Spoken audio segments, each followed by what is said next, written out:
Welcome everyone to Rhymes That Resonate. If you're new to the channel, please like and subscribe. 17 subscribers away from 50.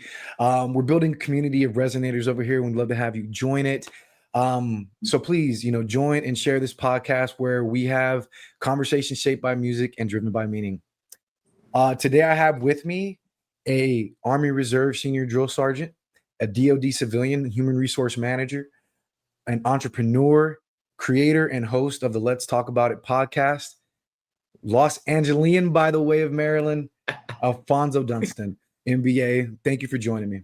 Appreciate it. Thank you so much for that. I appreciate the welcome, and I'm looking forward to our talk, and looking forward to what we can experience together, but also pass on to others that are watching. Right on. And I appreciate you just coming on it. We've been building a relationship over the last 2 years. We were in the same unit. Yeah. And I think it's a great point to say that, like, the more I've learned about you, the more I'm like, oh man, he might really be him. So I just wanted to share with the people that like, you are a rock star. I've observed you, I worked with you, but if you don't mind, just tell folks a little bit about your Army career, and then we'll hop into some questions about what you've decided to share with us. Okay, so I've been in the Army coming July 11th, 14 years. I'm a sergeant first class, so I'm a little bit ahead of my time as a reservist, not the active component, but as being a reservist. So I'm proud of that. I've had two MOSs, a 25 Lima, but now a 25 Hotel, which is communications, and now a 42 Alpha. Achieved a lot of other things, whether it's from EO to SHARP, MRT, to food sanitation, things of that nature. I've deployed 3 times to 3 combat locations, Iraq, Afghanistan, and then, of course, been to Jordan, Kuwait, Syria, places like that. Been to probably, I want to say, 4 or 5 units throughout my career, which is not norm for an Army reservist. They usually stay put in their units, but I'm a high-driven person. I like to move around, learn new things, and also give guidance and be able to pass on my knowledge to younger or the older crowds in the Army Reserve to just be a better person overall, human being. Yeah. Man, and that's super important, right? Being a better person. But one thing that kind of stood out in all of that, right? And thank you for sharing is, you've traveled around in your Army career, but you're also a bit of a traveler outside of that as well. Yeah, I am. I love to travel. I think traveling is, and where I came from in the East Coast, specifically the DMV, Maryland, of course, and just the way that I grew up, nothing bad about it. We traveled, but not as much. And now just being able to travel to different countries, different continents, not just to, and I always say this, not just to Mexico, because everybody thinks Mexico is a vacation. Oh my God, I'm going to Mexico. And I'm just like, I love Mexico. Mexico is great. It is. But there's so many more parts of the world that we need to go to and visit, so much more culture, so much more, some things that we can resonate with, right, within our own cultures. All of our cultures some way intertwined, but we never figure it out because we're too focused on, it costs too much, but when you think about it, it didn't really actually cost too much. Like going to Thailand for 3 days, my partner took me there, and I'm like, the flight was $1,200. Oh my gosh. But you get there and you're like, the food's like $1 American dollar, $2 American dollars. You know what I'm saying? Yeah. So, like, being able to open our minds and wanting to experience those things, definitely going to Costa Rica, going to Brazil, Thailand, going to Taiwan, going to Japan, where all of these different places that are, it's just mind blowing because you see it on TV and you're like, wow, I'm actually here. Crazy. And me driving in Costa Rica through the mountains from north to south, I would have never thought I would ever do that. But it's something that I'm very proud of, and traveling is huge part of what I want to do. And Africa is next. I would definitely go to Africa. Africa is next. Okay, I like that. And it kind of connecting two things you mentioned, like traveling is one thing because you experience different cultures, and we have like this intertwined aspect of things, but also, like you mentioned, a big thing for you is just being a good person. Do you see those two things as coinciding and like correlating? Yes, 1000%. I do see those things coinciding and correlating for sure, because being a good person, but also traveling allows you to open your mind, like actually open how you think and allow yourself to experience those different cultures. Because when you go to these countries and you're like, I don't eat that, I don't want this, I don't want to do that, that's not what I'm used to, that's not what I was taught, you're never going, you're not going to experience what the full diversity of that culture is. But if you allow yourself just to be open and understand, like, you know what, I'll try this, you know, maybe this will taste good. You know what, maybe I will, you know, take this hike today or go here and not be scared of what the culture is trying to show me. And you really think about it, you sit down, it's like, oh, we kind of actually have the same thing in our culture. Whether it's from Maryland, North Carolina, South Carolina, Georgia, Alabama, Mississippi, wherever it's from, a lot of times, some of those things resonate with our own culture. We just don't allow ourselves to open up to understand it's literally it. Yeah. You know, try those foods. Don't go somewhere else and be like, I want chicken fingers or a burger. Oh man, you know, I feel attacked, right? And I'll tell you why. I deployed as well. I've deployed Iraq twice. Yeah. And in 27 months of being in, you know, Mesopotamia, the cradle of life, or cradle of civilization, excuse me. I'd never tried like chai more than once, twice, whatnot. I barely, you know, experienced the food. I was so just shut off from things. And I was the same way in Hawaii when I was stationed there. And I know, right? And then one day when I was driving my wife, surprise wedding, right? Driving my wife up to the other side of the island in Honolulu or Oahu, excuse me. We get to, you know, Waipahu or whatnot. Waimanolo is what it was. Yeah, we get to Waimanolo and I look around and I'm like, yo, what have I been missing? You know, and it was all just the switch of being able to say I'm open to this versus I'm not open to this. And once I was open to it, even, you know, not recognizing it, things were just like so much better. Yeah. And actually my partner, he surprised me last year and he took me to Kauai.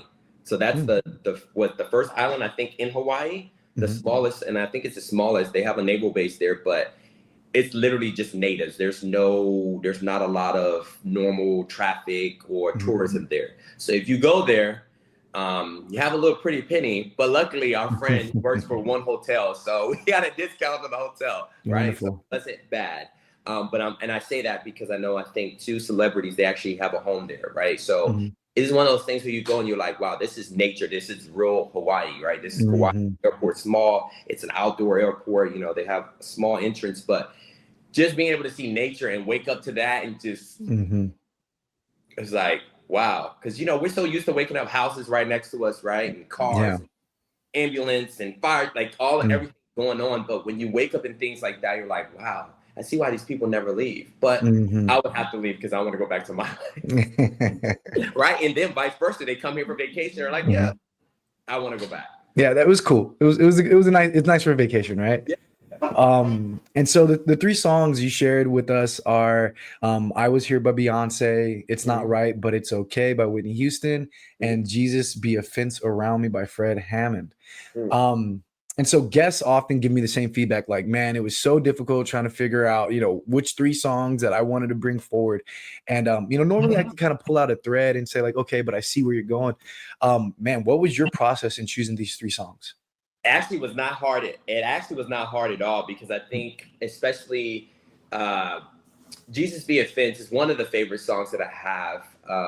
But Bishop G.E. Patterson is one of the other ones. But this one is definitely a huge thing for me, because when I was young, I was an armor bearer in church. I was an usher. I was all of these things. So I'm Baptist. So I'm like old school Baptist. I'm the one that knows the hymns and the clapping in the hand and the tambourine and the shit, like all of those things. So this song definitely resonates with me, because my mom was in a terrible car accident in July of 2007 before I went to high school. And she flipped over 7 times and she slid and she had to be cut out. But oh, wow. The fact of the matter is, there was an Army, I think at the time, a Sergeant First Class, he was in front of her and he saw it all through his rearview mirror, but there was a pastor that was behind her. And he said that specific song was playing, you know, in his car driving that evening. And so when he saw her flip and her slide, and they both got out and tried to keep her alive, and was like, no, you know, he's like, no, you gotta stay, you gotta stay. You know, we didn't know anything about it. We were younger, and my grandmother called us. And she told us simply, hey, you know, your mom is not well, but she's not great, right? Like she's good, but she's not great. Right. Like, well, what could happen? I just spoke to her, like, what do you mean? What's going on? And she told us, and I started breaking out crying, in a cry now, but break out crying. But I want to say that Jesus is definitely a fence, and the pastor told us in the coming days after him meeting us and stuff like that and getting involved with the lawyers, and told us that was a specific song that was playing. But how God works is the room that she was placed into was her grandmother's room when her grandmother had passed away. So the hospital room that my mom was in when she went through her surgeries and from our car accident was the same exact room that her grandmother was in when she passed. So it's nothing but a fence. Placing and making sure people, she became more healthy within 3.5 weeks, having all these skin grafts and other things on her head and her arm and being able to walk again perfectly and stuff like that. It's like, definitely Jesus has a fence around you, right? And then, let's talk about the military combat deployments, right? Going to Iraq the first time, within me being there 3 months, my father passes away, right? Having to deal with that, right? And still be strong and come back. And didn't even get to see him being buried because of leave, right? So that's something fixed. But only allowed 21 days of leave, right? And not even being buried, be able to bury him. But Jesus having a fence around me, knowing that I know that I would be good. I know that I would be safe. And I know that I could finish a task that He's given me. And what do they say? He does not give you anything that you cannot bury. Yep. And so that song, it's an upbeat song, but it's also can get you into a place where it's like, you know what, I can continue, I can go. Yeah, absolutely. And what I'd want to do is hold that one, because there's a lot of depth in that one, for the end. But it sounds like you front loaded these songs and they're heavy. So I definitely appreciate you kind of giving us an insight to how your process of going through it. But you've also shared that your sister and your mother are both hearing impaired. How did that impact your childhood? Well, it definitely made me, and that's kind of the reason where the I Was Here came from, songs came from with that. Having a mom that was hearing impaired and then my sister that's hearing impaired, of course they knew ASL, American Sign Language, right? Not English Sign Language, but American Sign Language. Went to Gallaudet University, grade school there. My mom went to public school, but they both had a similar story. My mom grew up like 2 years old, had a bad ear infection. That's how she lost her hearing. My sister had the same case as well when she turned 1. Same thing. They both lost hearing in the same ways. But what I would say, I grew up faster than a normal kid would. I'm on phones at 7, 8 years old, helping her talk to Bill people on the phone, or going into the store and I'm like, oh, she doesn't hear you, mom, talking for her, or like just talking. People would be like, but you're talking to her. How come she doesn't understand me? Well, that's something that folks have to understand in that community, because it is a community, right? So 100%. They learn who you are. They learn your voice. They learn your pattern of how you speak, your tones of how you speak. That's how they know who's talking and who's not talking. So my mom, she doesn't even have to look at me. She knows what I'm saying. She understands that I'm the one talking, right? She's learned my partner Posh, and she knows when he's talking, she'll start yelling at him. My sister, but growing up, it was hard because it's like I wanted to go outside. I wanted to do all these things. I wanted to hang with my friends and go to parties and do all these things, and I just didn't have a chance to because my mom needed me. I was the only one that would be able to be with her and talk for her at certain times. Not that she couldn't talk at all, but just being on phones, going out in public, trying to help her do certain things. So definitely growing up was hard because now, I'm living my life more because I'm older, right? And I don't have those responsibilities. But I think the first time I did deploy, let's bring that back to the military, it was very hard on them. Very, very hard. From not having me, from having me, to not having me accessible anymore and being 11 hours forward. I cried a lot. Yeah, there's a whole like a resource gone, right? That's interesting. I mean, and your sister commented on the post of us communicating and was like, hey, is this going to be in closed caption? And it was just like, I was sitting there like, yes, of course it's going to be. Why not? Like, Yeah. what have I been doing this whole time? Yeah. You know? Yes. So, you know, and that's the thing, going back to the, you know, being a good person, traveling, you know, getting those other cultures and recognizing other communities, is that there are different needs, different ways and of communicating and things of that nature. And so, yeah, absolutely. And so I appreciated what, you know, by having you, what that brought to me. So thank you for that. Thank your sister for that. But also, so we talked earlier, like, you know, a little bit of American Sign Language, and in the military, right, in the Army specifically, that when you're in basic training, they don't want you talking with your hands. Was that a difficult adjustment? No, it was actually not a difficult adjustment because everybody's hearing. And so because I actually talk more sign language when I'm around them, but when I'm not around them, I don't really move my hand as much. But I will say, you know, if I have a drink or two, you know, and I kind of, to my partner, I will say things and I'm like, I don't even know why I did that. Right? he knows, but he's like, babe, and I'm like, oh, my bad, I'm sorry. I'll go get me some water, and I'm like, no, sorry, you know. I'll be like, I don't even know why I do that. But it wasn't a hard adjustment because because I wasn't around them, and I knew the crowd that I was around. So, and I just didn't want to get yelled at because it's different drill sergeants back then from when I came in until now. So. Yeah. No, that's just so incredible because I talk with my hands. And I honestly, I don't know how I made it in the Army as long as I have. And also, you know, you mentioned that your 14th anniversary or Armyversary is on July 11th. That'll be my 18th. Oh, see? Wow. Same day. Wow. Yeah, it's crazy. Look at that. So, you know, I appreciate you just, you know, giving us that insight, but, you know, now it's time to talk about the songs.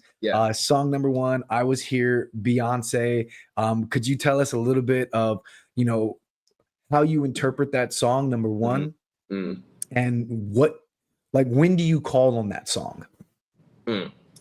So I have my little Beyonce stuff here because that's my girl. I love her to death. I wouldn't die for her, but I love her to death, right? It's that song. When I first heard it on her album, of course, but I saw her perform it. I think it was like World Earth Day or something like that. She was somewhere, not in America. She sung it in front of a bunch of other people in this form. And it touched me because it talked about everybody around the world. But I want to leave my footprint in the sands of time. And there's something when I left behind. So I want to know that I know, especially in the military and around my friends and my family, like I want to know, and I tell them, play this at my funeral, you know, play my gospel songs, but go ahead and play this at my funeral, because I want people to know that what I've done, and I want to know that I left a mark for someone somewhere. And I know that I have, and I know I have already from just comments back, right? But I just want to know that I left something behind for other people to grab and to make it their own, but know that, wow, you know, this person really had a huge impact in my life. And how can I be an impact for somebody else? You know, because folks only want to do stuff for themselves and only live for themselves and do all these things for themselves. But why be selfish when there's a whole world? Give to others. And so that way you're giving back too. You reap what you sow, as they say in church, right? And I want the same thing, because that song, it tingles me, it gives me little chills, because it's like, you know what? I do want to do that. I want to leave my footprint in someone's life, in everybody's life. And that's a huge reason why I became a drill sergeant. Not because I want to go yell at people. It's because someone is going through something, and I've probably already been through that, and I can help them get forward, and now they can help someone else. Yes. So that song is definitely leaving a footprint in someone's life is huge for me. Knowing that I can small token of help, or, you know, a hug or love for that person. Yeah, absolutely. And, you know, I hear that song, and I think what's really cool, just, you know, by the by, I've never heard any of these songs before. Well, other than It's Not Right, It's Okay, right? Let me not get out here lying, right? Whitney now. Come on. But I hadn't heard I Was Here, but I immediately thought of legacy. And what does legacy mean to you? Legacy is definitely a huge thing. And she says in the song too, I don't want to leave any regrets. And because I don't want to leave regrets as well. But legacy is a huge thing for me. And I get that from my grandmother. And my grandmother's on my home screen of my phone, and I don't think she'll ever leave my home screen, no matter how much I'm in love and have kids, because she was a huge legacy for our family. She brought her mother from North Carolina. She brought her brothers and sisters from North Carolina to Maryland for a better life. She became a nurse. She owned a body shop. She owned a car shop. She did all of these things. She bought homes for each one of her children, and so it's like leaving a legacy, something behind to show how strong. And they still talk to her to this day, and that's how I want to be when I'm gone from this earth. I want people to still talk about me and everything that I've sown into their lives, or how they helped me, you know, how I was there for them, and how much, you know, I had an impact on their life, because it's definitely important to have. And I think that it's important to leave something behind for other people, not just for your children, you know, or for your family, other people in the world to see, wow, you know, I have a friend that's in South Africa, never met him before, talk with him all the time. And he's like, you helped me, you know, not do suicide. And that's crazy. You know, I live all the way in Los Angeles, never met this human being ever before, but it's just being able to give positive light to somebody and leave something behind for people to track. And I have friends in the military that's been here longer than me or younger than me, and they're like, Dunston, you're an aspiration to us. We want to be like you. And I'm like, well, don't be like me. Just take a little from me and be yourself, you know? And that's what I want to do. And that song does it for me. I just want to leave something behind for somebody else, but I also want to have that legacy behind my name. Yeah. I wasn't just here for no reason. God didn't put You me know, here for no reason. that's such an important thing, I think, that I took away from this song as well. The aspect of you know, like, it doesn't have to be pretty. It doesn't have, like, I want to live and I want to love, right? Yes. And to me, that says a lot more than just those two verbs, right? Live and love. That doesn't mean everything was dope all the time. It doesn't mean everything was great and peachy keen. No, because life is not all ups. It's plenty of downs, right? It's plenty of tribulations and trials, and so is love, right? But like but like, if you don't go and experience those things, were you really living in the first place? exactly. So I appreciate, and you know what, the other thing I'll add about this song, and maybe you can put some of your insight on it, is her tone was introspective, right? Like, you know, she was looking at it from a place of, like, you know, introspection, but also it was raw, which is, I think, different than what I know of Beyonce, which is always polished and perfect, you know? Like, what do you take from that, and why she did that in that style, and how does it relate to you?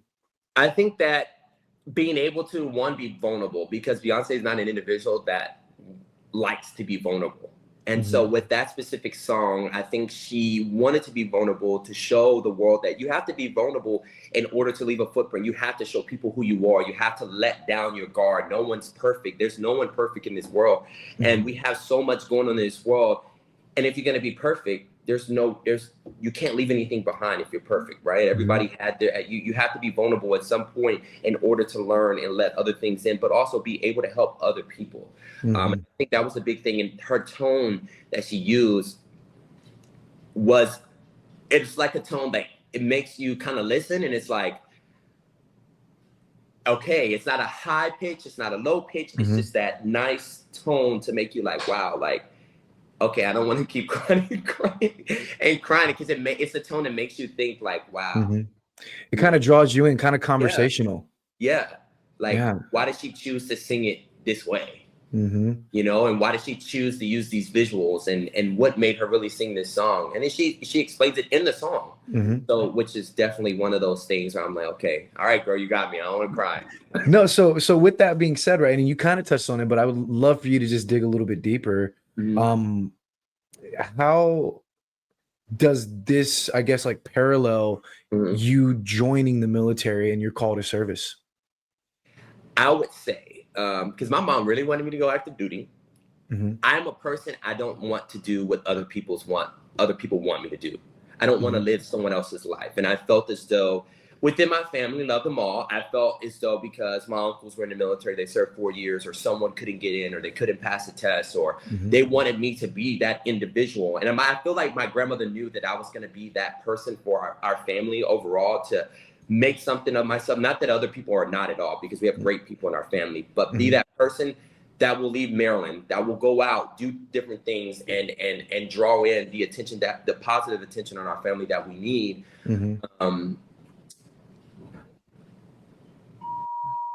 how can I put that? Hmm. Nah, put it in words. Put it in, like let's do it. That just that positivity to do it. And so that's why I went into the reserves, because I'm like, I don't need a driving force to tell me to do all of these things. I can do it myself. I know how to do these things myself.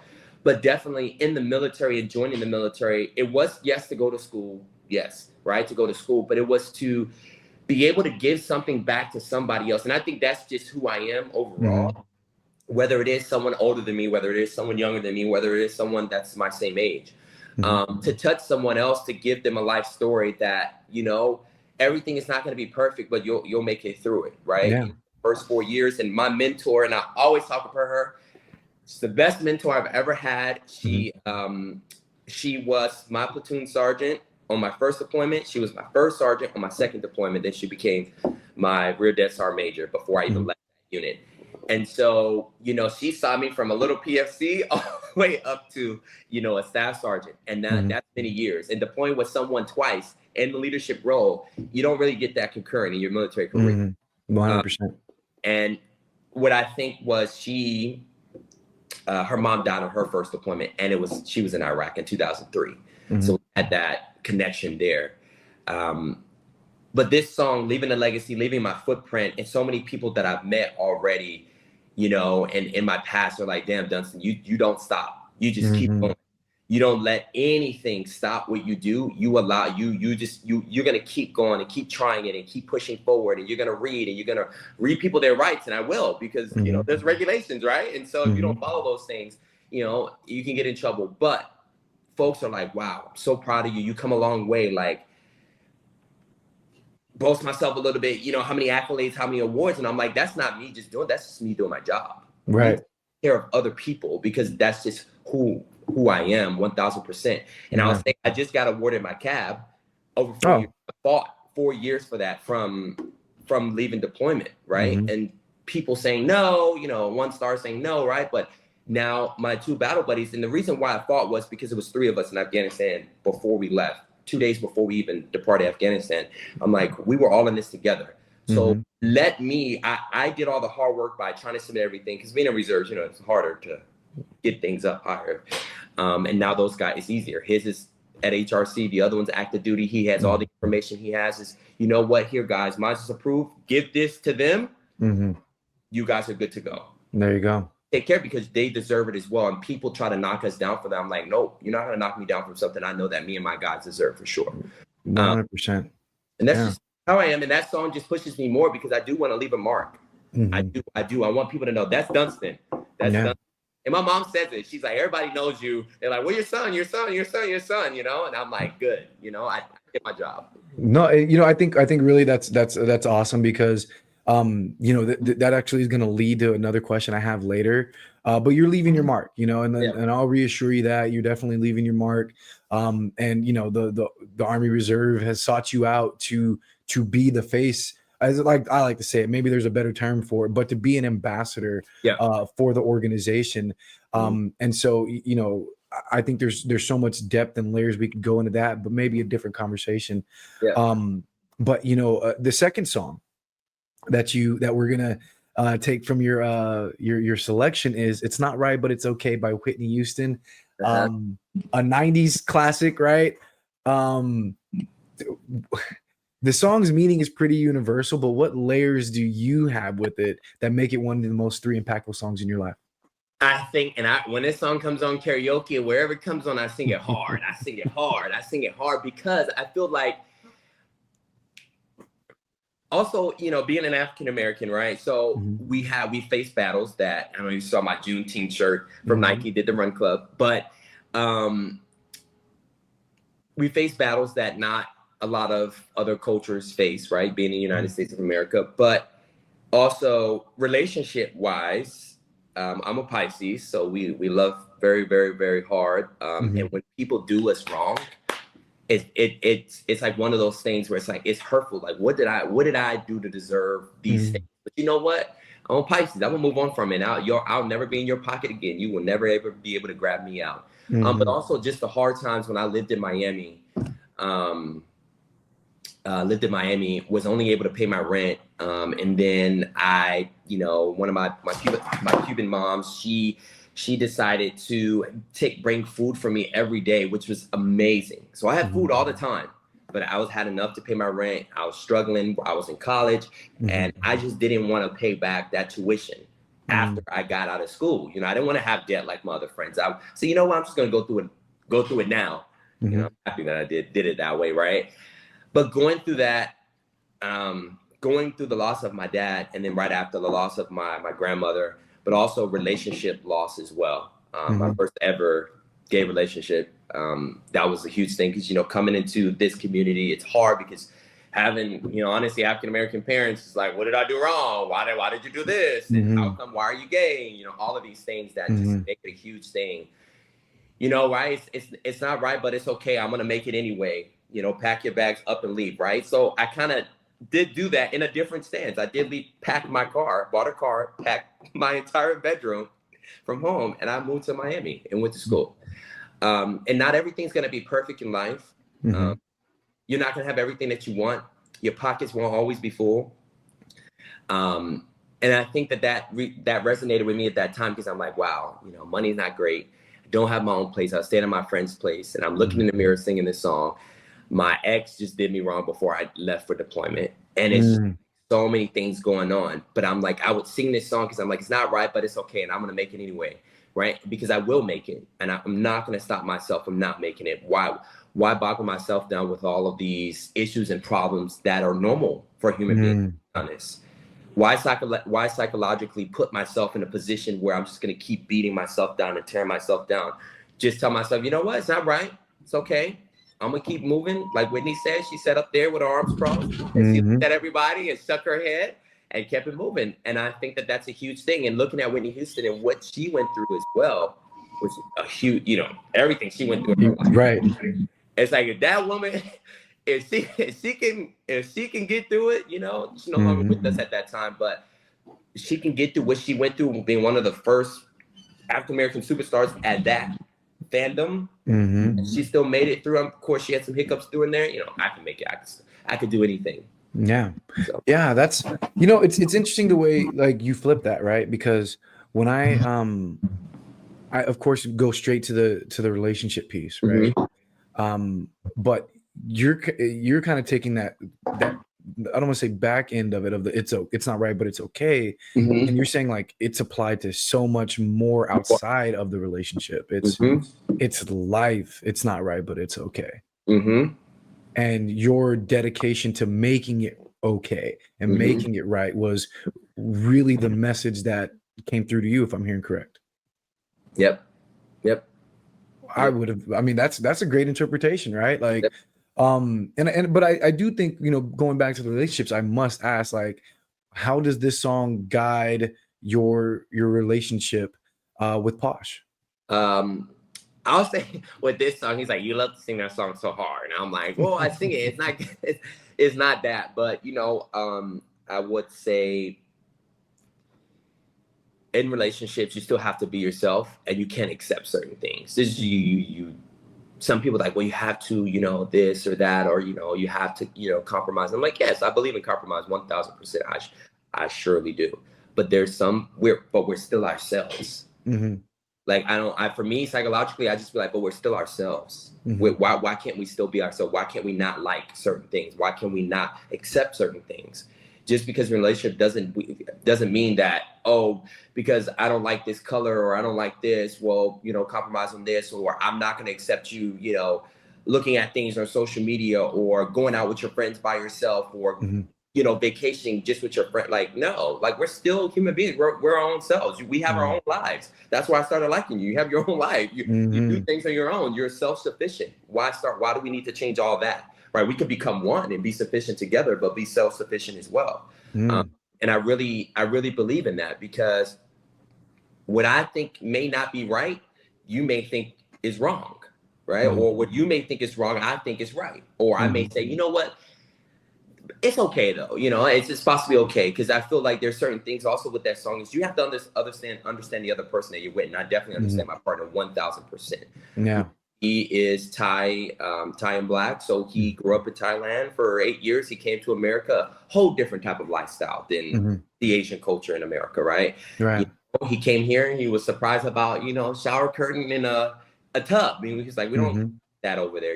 We have those things. So being in a relationship with him teaches me more and more and more. It's like, wow, just how their culture is totally different, how things are said. My grandma used to say, "Pull piss out of a boot," or certain things like that. They think that those things are negative connotations. And I'm like, oh, no, those are not negative connotations. And we're still learning together. I'm still learning this. And I'm sure with your wife, you're still learning too. Like, no matter how you live with someone, it don't matter. You learn and you grow. And I think that a lot of people, and that song as well, it's not right, but it's okay. People are not acceptive or subjective of understanding that people grow. And are you going to accept them? Is it going to be okay if they grow a little bit more, they change? Probably not for some folks. People want the same person that they've been with for 3 years, 5 years, 10 years. And I think Tyler Perry said this, 5 years, guess what? That person has changed. Are you still going to accept them 10 years? Accept them 20 years? That person has changed. I mean, people get divorced after 20 years, right?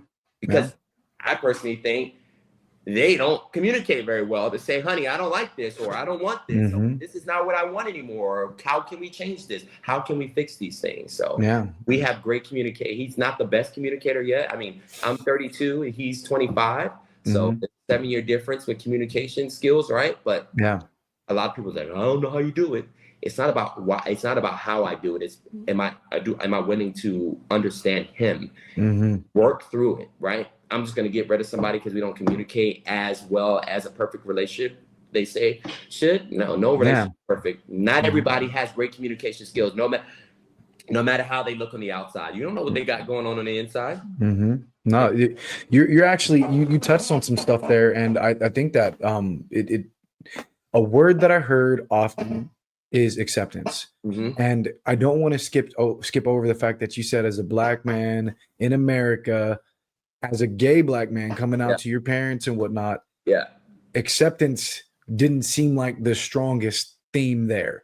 Can you tell me a little bit about acceptance and how your own acceptance of yourself has evolved over the years? Well, I think that was kind of hard because I did have my first boyfriend right out of the basic training. I don't know why. He's like, I'm gonna leave here with a man, and I'm like, okay, cool, whatever, right? Okay.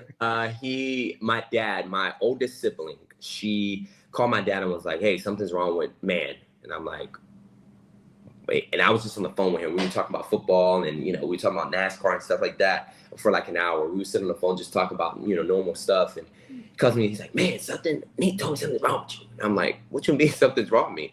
He's like, she said that you gay. And I'm like, and I started giggling. I personally, and I can hear his voice now, and I start giggling. He's like, nothing's funny.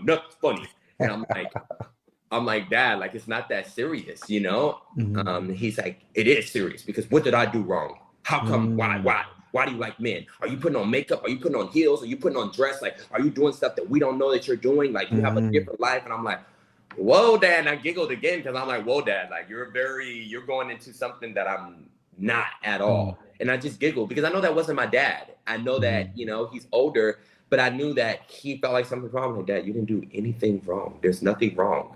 Did nothing wrong. I just like the other sex now, I'm like, I'm not putting on heels. I'm not putting on makeup, no dress, no hair, no. It's okay, Dad. It's fine. Like, I'm still a man. I still like sports. I still like doing manly. Like, it's cool. It's me. I am who I am. He said, okay. All right. Well, I'll talk to you tomorrow. And that was it. But the next morning, he sent me a text. And he said to me, son, I love you for who you are. And I'm happy that I didn't like the way that it came out, but I'm happy that we spoke about it. And I'm happy that I didn't find this out on my deathbed. This was right before I deployed, a month before I deployed. So May of 2015, and he died in October 2015. So it's just certain things that just transpired. But the funny part, he's like, well, who's this boy? And I'm like, it's Marcus. But he had already met him multiple times. He thought he was my military buddy, and he thought he was my great buddy, and then after that, my sister, she had already knew before, my blood sister, she knew before. But when I told my stepfather, because some things had happened in Florida, and I finally told my mom, and I just feel like telling the moms for me it's a difficult thing. You know, some people it's their dads, but for me it was my mom. My mom was a typical Black mom. Like she was like, what do you mean? What do you mean? Why did you have to tell me that? Da, da, da, da. She just went on the handle. She was going crazy. And it did take some time for my mom, my stepfather, and my sister, because they always tell my women, oh, look at this girl. She look cute. You gonna date her? And it just over the years, but I want to say over the last couple of years, I think they've honed in like, okay, like this is like true. Like he won't go back to women. But I think over the years, the hardest part for me has not been in society. It has been in the military. Really? I know we don't have the don't ask, don't tell things in the military, but it has been hard because my last deployment, I think that was the hardest ever for me, right? Because I had someone that was also in my community as well. And we were in a specific location. I'm like, oh man, I'm about to have a ball. We about to, turn up. We can giggle, we can laugh, and it did not turn out that way. It was a battle because this individual thought that I felt like I was on top of the world. I walked in with a certain attitude and everything had to be my way and this, that, and the other. And I'm like, no. And so I do fight those battles in the military because we do fight in our own communities and with certain things. But I think that people, because intimidation. Oh, okay. Wait, so it was like you thought you were going to be politicking together, having a great time, and feeding off of each other, being support. Yeah. And it was not that. It was more competitive. And mind you, this person, I'm 28? This person's 39. I'm like, I'm not here to be competitive. I'm the OIC in the Corps, and you're the NCOIC. That's what you're here to do. I'm the OIC. I run the operation. You're the NCOIC. I'm just letting you know you don't run the operation. So the commander talked to me about something. She's like, well, she feels as though that you're intimidating. You say certain things, and it's very straightforward. Well, I'm running the operation, right? You put me in charge as a staff sergeant. I'm a staff sergeant. I'm not a sergeant first class or EA or a captain or a major. I'm a staff sergeant. People don't listen to staff sergeants like that when they're in those slots, to be honest, right? So I have to put my best foot forward to show that I can hold this position. But nonetheless, when it comes to also the male stuff, I try not, because I know that there's some gay males in our community that likes to try heterosexual males, say things, do things, right, and make heterosexual males uncomfortable. And I don't want to be a part of that. I don't want to ever make anyone around me uncomfortable, because then it changes the dynamic of the unit. It changes the dynamic of the society that we live in within our community. And it's harder. So there's certain things I don't say, I don't do. I'm not me. And they're like, well, Dunston, let's do this. And I'll say no. Because I'm like, no, I don't want to go out. No, I don't want to do this. I know who I am. And I'm a person where I like to have fun. But then other people start doing the same thing. And I don't want to be caught up in it. Right. Because I've had friends that are active duty that have gotten Article 15s. And they have done nothing wrong. And so I don't want to be caught up in something of that nature. But then when I meet people, I like you and people that I've met in this unit, they're like, "That's you're fucking cool. I like you. I don't care, be who you are." And I'm like, I am who I am. But to let some of the other side of me out is hard, because I don't want others to feel as though that it's something that it's not. Wow. I'm hearing, firstly, thank you for that, right? Thank you for just, showing that side of it. And, I had a Juneteenth veteran panel that I was on recently for my employer. And, I mentioned in there, like, it's not about not being who I am. It's about recognizing that there's parts of my personality that want to come forward in the spotlight in certain times, and there's parts that want to shy away, even though the time may or may not be appropriate for either one of those actions, right? And some things may be necessary. I really support those folks who are like, well, I'm the same all the time, but I also don't believe that is really possible. I feel like you got to know your audience, and kind of adjust fire. So I do appreciate that, but also, you mentioned being, in situations where you don't want to make other people uncomfortable with the things you say or whatnot. And ultimately, I feel like that it doesn't matter if it's man, woman, woman, whatever the case may be. If we're talking about professional settings, it's professional settings. And if we're talking about personal settings, it's personal settings. And I think regardless of a person's orientation, far too often do those things get unfairly and unnecessarily crossed. Yep. Right. And then it's just more excusable when it's your stereotypical like dynamic, right? Like, oh yeah, you know, like boys will be boys and you know, that kind of stuff. And I hate that stuff. I really do, because if we can't hold a standard, then it's not a standard. Right. And so I do appreciate you kind of sharing that. And I hope that you know, anybody listening looks at this and says, you know, addresses their behavior, right? Like if you have an issue with somebody talking about relationships or whatever, is that a personal thing? Is that a self projection thing? And that's a bridge I want to talk about back to the acceptance piece. Yep. The responses you shared that you got when, you know, expressing that, you know, you've made a change in your life to, you know, be gay or to, you know, I guess pursue those feelings that you have. Yeah. It's interesting that, you know, it's how quickly we as people will make it about us, right? Like you're doing something because of me. Yes. And you know, if anything's not right, but it's okay. I mean, see. Okay, I see you. Okay. Correlation there, Yeah, it's just I appreciate you sharing that, because that is a deeply personal thing. And you know, I also want to just highlight your internal strength to be able to say like, no, this is me, this is who I am, and this is how I'm showing up in every situation as me. Because like I'll be honest, you know, whether you talk about not having a perfect relationship and communicating and things like that, my wife and I are, you know, we're amazing together. But even today, you know, we have points where we're like, okay, we have to address how we're communicating, what we're communicating, and what the point is, so that we can continue being great together tomorrow. You know what I mean? And there's a level of understanding, there's a level of self-awareness, there's a level of care for the other person, and like you said, acceptance that there's a change.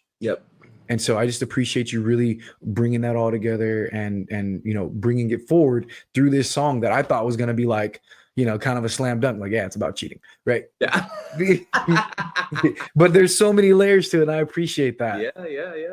And so this next one, and I already, you know, preempted you that I do have an ask for you after we talk about this song, but Jesus Be a Fence Around Me by Fred Hammond.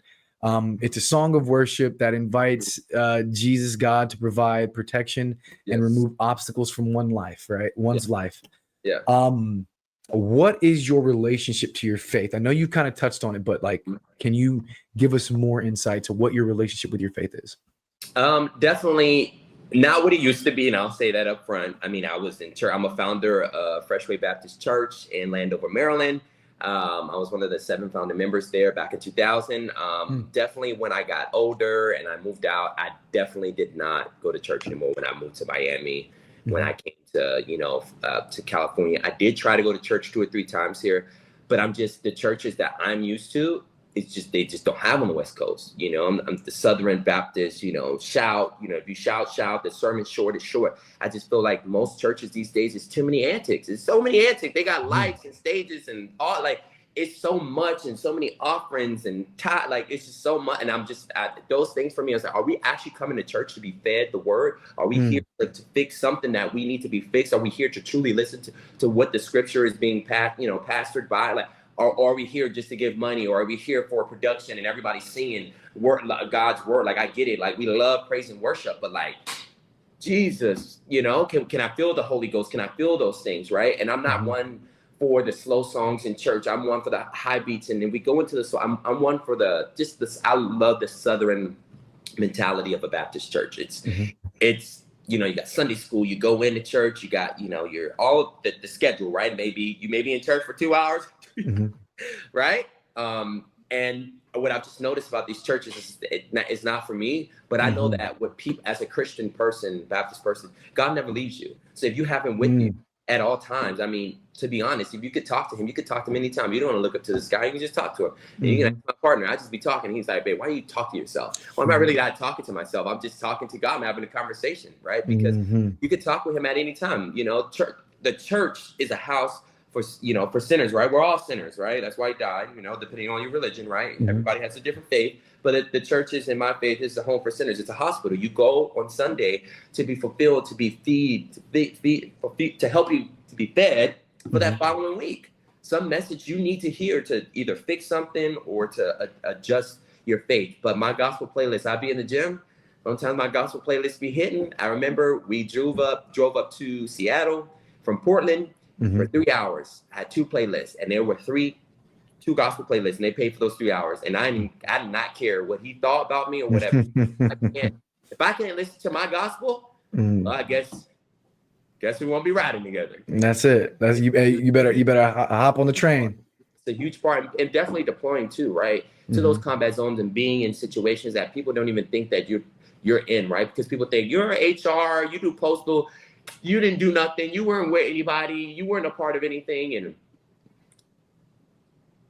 I was, but nonetheless, you know, those situations and having God definitely be that fence around you while you travel along the way. I know you will, yes, Lord. I know you can, yes, Lord. You know, fight my battles till I can't stand, as it says, right? It's huge. After everything I've been through in my life, you know, my mom almost losing my mom going into high school, then 2015 losing my dad, 2016 losing my grandmother, right? Going through these combat deployments, not thinking I was going to make it out of Afghanistan in 2021 in August after all those things happening. So just so many things in my life that some people just don't endure at an early age. A lot of people endure those things until they're losing multiple people, you know, 40s, 50s, 60s, until they get to those ages. But enduring losing a dad and then losing a grandmother and then losing other family, like, and you know, years in a row, it's not conducive for a lot of folks. So again, leaving my legacy, but also I know that Jesus has a fence around me, and I know my grandmother's my angel. Yeah. Sure. And what does it mean? You know, you touched on it with your mom's experience and with you know, with your experiences deploying and whatnot. But what connectivity can you make between this song Jesus be a fence around me, and again, like I said, I took this, and maybe you can maybe you see something in this light, but removing obstacles from one's life and how it relates to you being a leader of people. Basically, literally, as he says, as I travel along the way, right? So I feel like there is definitely a dynamic in the military that they have in different cultural ways of the military, right? Because you got the sustainment world, you have the infantry world, so you have the armor world, so you have so many different worlds. And I think because my MOS is sustainment as a 42 Alpha, it's a bit harder, right? Because you have so many 42 Alphas in the United States Army, Reserve, National Guard, weather, right? We're all one. And you have to present yourself in such a manner to where you have to be better than your friend that's next to you, right? And that could be your bestest friend.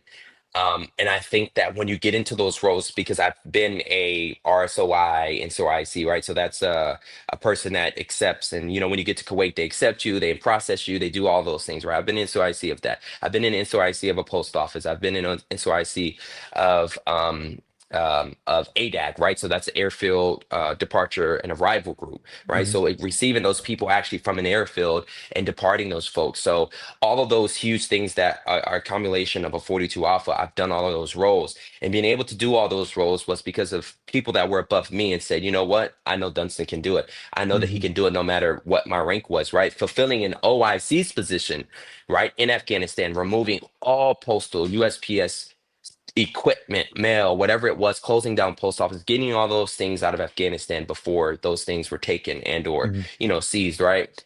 Being in OIC in Jordan and running a postal operation, being a contractive officer representative, right, for the Jordanian government between us and DHL. So doing all of these roles that specifically get you somewhere. But as I travel along my way, the battles that I fought to be able to hold those roles and the battles that I fought with those individuals that was in charge of me, I think having having God being that fence between those things and not letting me fall, because some people would just fall to the knees of folks. Hmm. And Jesus didn't fall to the knees of anyone. Hmm. Right. And I really believe in that. You have to keep your spirits and your faith strong in the hardest situations, because there's always going to be somebody there or something that's going to either tear you down or say that you're not good enough or you're doing too much. Most of the time Hmm. in the military for me, it's you're doing too much, you're doing too much, you're doing too much. Yeah. And I'm sure that you understand. You're doing too much. You're doing too much. The reason why I freaking do too much is because I want to change what's going on, Hmm. because everybody wants to keep the same thing going on because it works for everybody. Well, Hmm. sometimes there's change.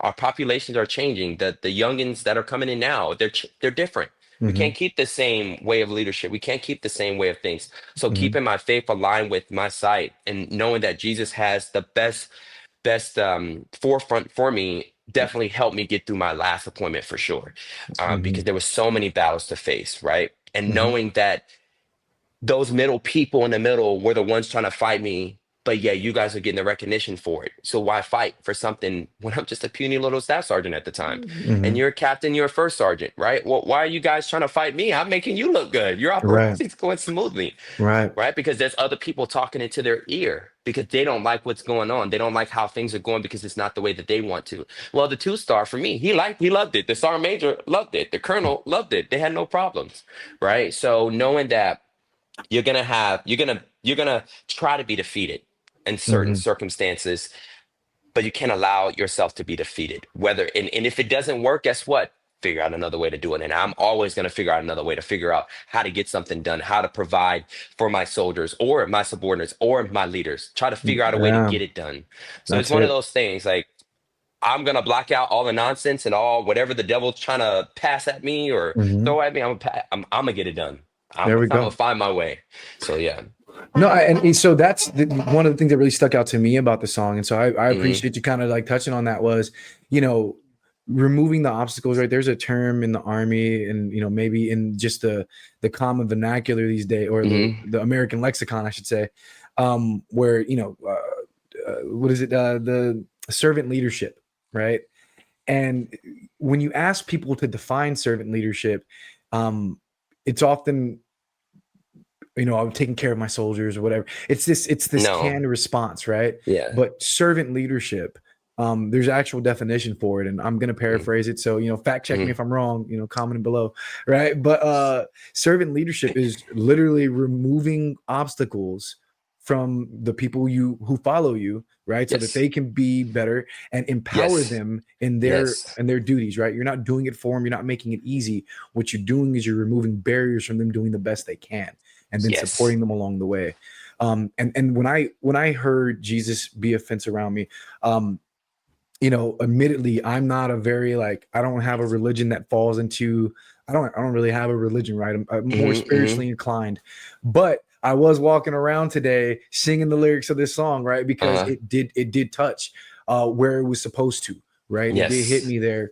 Um, and and the other thing that it really did was towards the outro, he talks Fred Hammond kind of talks about, protect me, protect my brother, my sister, my Hmm. kids, Hmm. but protect your kids, protect Tits. your family, right? Yes.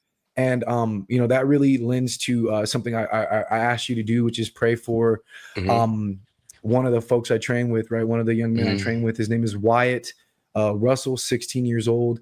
His Hmm. parents, Scott and Lauren, gave me the blessing to share his story. But Wyatt, earlier this week, he suffered a brain aneurysm.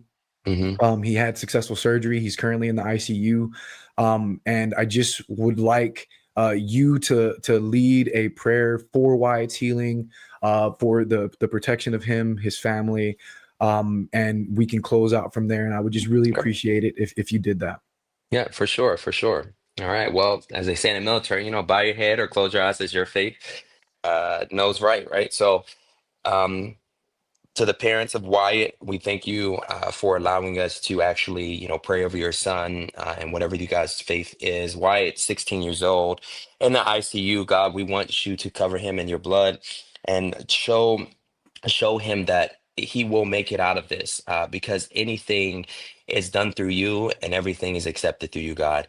And this is just a small, small, small, small hiccup for him right now, Lord, for you to show him that he is better than what he was before. He can now be a part of someone else's life. He can be an advocate to say, I've been through this, Lord, and you had my back, and I will have your back moving forward.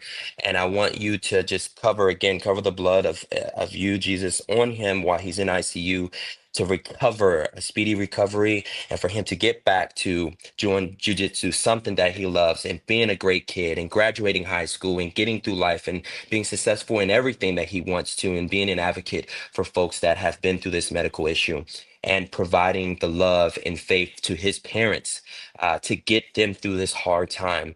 And maybe a sad and sorrowful time, but God, you cover everybody as you know as such.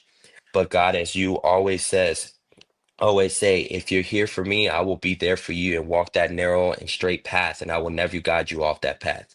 And in Jesus' name that we pray, Scott, you will, and the wife, and Wyatt, and brothers and sisters, you will be covered, and God has got you. In Jesus' name we pray. Amen. Amen. Thank you so much, man. Yeah. Cool. So yeah, he's great family.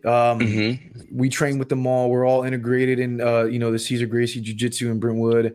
And my kids and him and his little sister and the uncles, like we're all we're all in it together. And really just appreciate you praying over Wyatt and his his family. Wyatt's strong.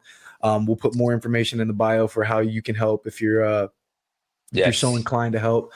And so, beyond that, thank you so much for your time, brother. Greatly appreciated. Of course. Could you leave the people your how to get in contact with you? Yeah. So my Instagram for my podcast is going to be let's_TLK about it. So it's let's talk about it, but I shorten it because for Instagram. But again, so it's let's_TLK about it. That's my Instagram. And if you want to reach out to me, you could just reach out to me. My everything is in my bio, my email and everything is there. But my personal Instagram is _DUNN_. So _Dundon_. But follow me on my podcast, and we'll be having some stuff come out soon. But again, thank you so much. You guys continue to tune in to Chris's podcast. Some good content, some good folks on here. So I appreciate it. Appreciate you, brother. And you can find us all on IG, TikTok, YouTube at rhymes.resonate_PC. Appreciate you all tuning in. And, hopefully you catch the next one. Thank you. Yes, for sure.